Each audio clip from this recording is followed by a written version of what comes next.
Joining us now to talk about all this, Florida Congresswoman Paulina Luna, Pennsylvania Congressman Scott Perry. Welcome to both of you.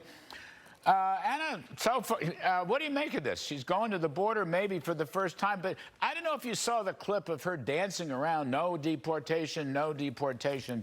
There is a study, I hate to bring this up, having so much fun with the dancing of no deportation, but there is a study from the respected Manhattan Institute. It's a center-right think tank here in New York City. It basically says, if something like Mr. Trump's idea of large-scale deportations were put into place, it would, among other things, slash the federal budget deficit. Okay, it was exactly the reverse of what the CBO has been selling. What do you think about that, Anna? You know, first of all, referencing her dancing with the deportation chants, I've actually heard that. And what I can also tell you is that Kamala Harris, the only reason that she's actually going to the border is because even her own party, independents and Democrats, are saying that the crisis that she created is something that's unsustainable. So let me just say, first and foremost, she is a minority woman. I am too. And you know what she's done for us, for Hispanic women and children that have been trafficked? She's done nothing. She's not going to actually fix the problem. If she did, she would have started 4 years ago when she was placed in charge. She's simply using this as a political talking point. Now, referencing the deportation efforts, let me tell you that right now New York City has an infiltration of very violent gang from Venezuela. And frankly, these illegals are costing the New York City taxpayers over $12 billion. So we need to have someone who's aggressive and tough on immigration and border security. And that's exactly why we're going to be supporting President Trump. You know, Scott Perry, just on this point, I want to dwell on it for just a minute, because the Congressional Budget Office said that the illegal immigrants actually helped cut the budget deficit. And that's remarkable, because the only thing they forgot was the cost of the illegals. The free housing, free health care, free rents, all kinds of welfare. So this fella, Daniel D. Martino from the Manhattan Institute, so he estimates, Scott Perry, that 130,000 per illegal migrant over the life of their existence in the U.S.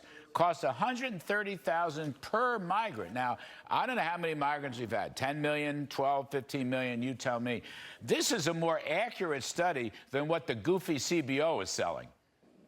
Well, I've not been a fan of the CBO for a very long time. Let's face it, they got the numbers with the Inflation Reduction Act completely wrong. Of course, Obamacare, they completely underestimated. They're a typical government organization that you can't rely on, you can't count on, and oftentimes get it wrong, but there's no accountability.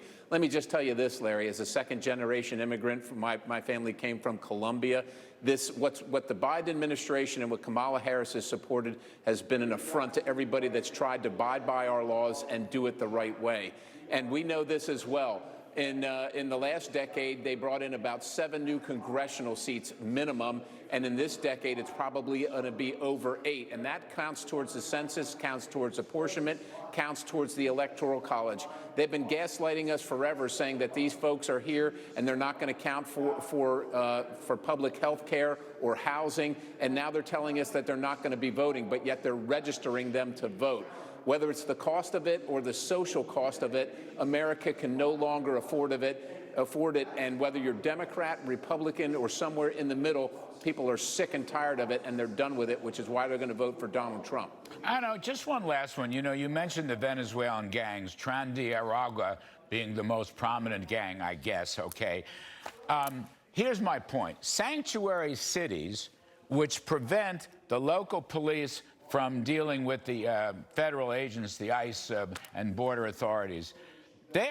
Sanctuary cities are these Venezuelan gangs' best friend all across the country, because they go in jail, then they're released on bail, but they cannot be turned over to the federal authorities. Local cops will tell you that, but they can't do it because they'd be breaking the law. I mean, I'll give you the last word. Sanctuary cities are stimulating, they are aiding and abetting this gang warfare that is destroying our cities.